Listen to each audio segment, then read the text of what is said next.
et qui sont très belles. Cette semaine, on découvre ensemble quelques trésors de l'Aubrac, par exemple. Aujourd'hui, le granit et la pierre sèche, si célèbres dans la région, entre la Croix-Barrez et Nasbinal, Sylviane Mondé et Mathilde Lyotard. Remonter lentement du centre de la Terre, du magma, le granit en Aubrac est omniprésent. Depuis la nuit des temps, il dessine le paysage, le quadrille. Et partout sur ce plateau, les hommes en ont fait des fontaines, des piquets de clôture, des maisons, des routes, des églises. Une entreprise locale les a même découpés en cubes pour en faire des glaçons réutilisables à l'infini.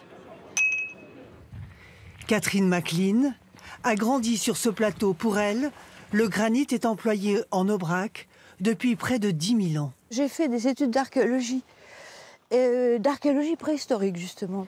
À quelques kilomètres de sa zone de recherche, des tombes, des dolmens ont été retrouvés. Alors, depuis 6 ans, elle traque, elle observe, elle cherche d'autres signes de présence préhistorique. Vous voyez, il manque des pierres, mais il y en avait autour, donc ça a été dégagé. Sur des amas rocheux, toujours situés au sommet des collines, Vous voyez, on voit les marches. Elle a finalement trouvé, autour de Luxal, des centaines de bassins, cuvettes taillées dans la masse, qui pourraient être les traces d'un véritable atelier de fabrication. Et le voilà. On voit qu'il y a un geste circulaire. Les bassins, c'est connu dans le monde entier. Ça sert à broyer, laver aussi. Méticuleusement, elle les a tous photographiés, géolocalisés, classés par type. Mais pour authentifier sa découverte, il faudrait un chantier de fouilles tout autour.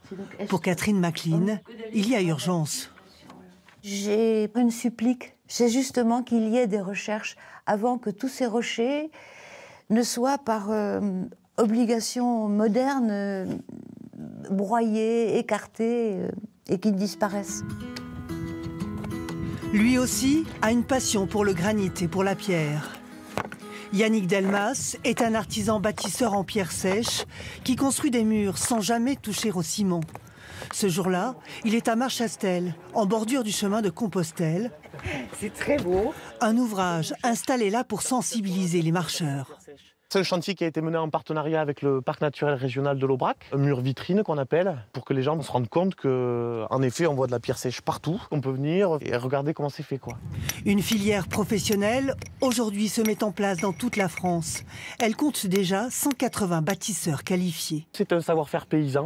On va retravailler nos pierres au fur et à mesure qu'on les pose, pour que justement, on puisse avoir ce contact-là, qu'on n'ait pas une bosse qui nous gêne quand on va bâtir la pierre du dessus. Vraiment, c'est une œuvre d'art. Et heureusement que ça ne se perd pas. D'autant qu'un mur en pierre sèche est un trésor écologique. Il régule les écarts de climat, abrite hérissons et lézards, dont les oiseaux sont friands. C'est zen en fait comme travail quelque part, il faut comprendre la pierre, la forme. C'est assez méditatif. Méditatif. C'est aussi ce que l'on pense au-dessus de Nasbinal. Le granit serait favorable à la méditation. Une onde de détente va remonter le long de la colonne vertébrale. Sentez la puissance de ce que dégage ce granit qui a traversé les millénaires. La pierre aurait donc de l'influence sur nous. Pour ces randonneurs, pas de doute. Chaque fois que je vais dans des endroits granitiques, je sens quelque chose de différent. Quand je le touche comme ça, il est couvert de mousse, c'est quelque chose d'agréable à toucher. J'ai pas un sentiment de puissance, j'ai un sentiment, disons, de volupté. Quelque chose de solide et inaltérable, peut-être. Ce granit d'Aubrac, un atout pour le paysage et pour la sérénité des randonneurs. Formidables images, belle région. Et demain, la musique en Aubrac avec un instrument à vent typique qui s'appelle la cabrette. Autre série cette semaine.